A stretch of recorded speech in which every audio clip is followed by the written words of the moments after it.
Bukod sa ginataan at ginisang kalabasa na karaniwang ginagawa dito, alam mo ba na masarap din itong gawing dessert? At dahil may kamahalan na ang ubi ngayon para sa paggawa ng ubi halaya at sakto naman na mura ang kalabasa, ito naman ang subukan ninyong gawin. Kalabasa halaya.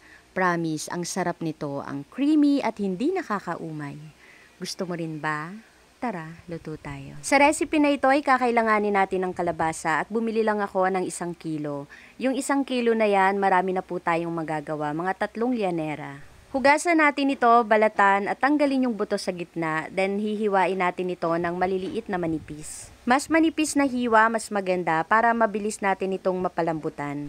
After nating hiwain lahat ng kalabasa, ilagay lang natin ito sa isang pan. Then lagyan natin ng tubig, mga 3/4 cup at lulutuin natin ito hanggang sa lumambot. At makalipas nga ang ilang minuto, sakto malambot na rin yung kalabasa at enough din yung tubig na nilagay natin dito kanina. Durugin lang natin ito or i-mash gamit ang potato masher or kahit ang tinidor.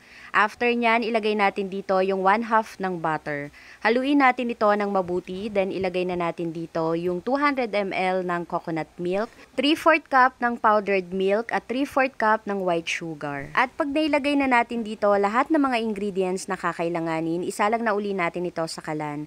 Then mahinang apoy lang yung gamit ko sa pagluluto at tuloy-tuloy lang natin itong haluin hanggang sa makuha na natin yung ganitong consistency.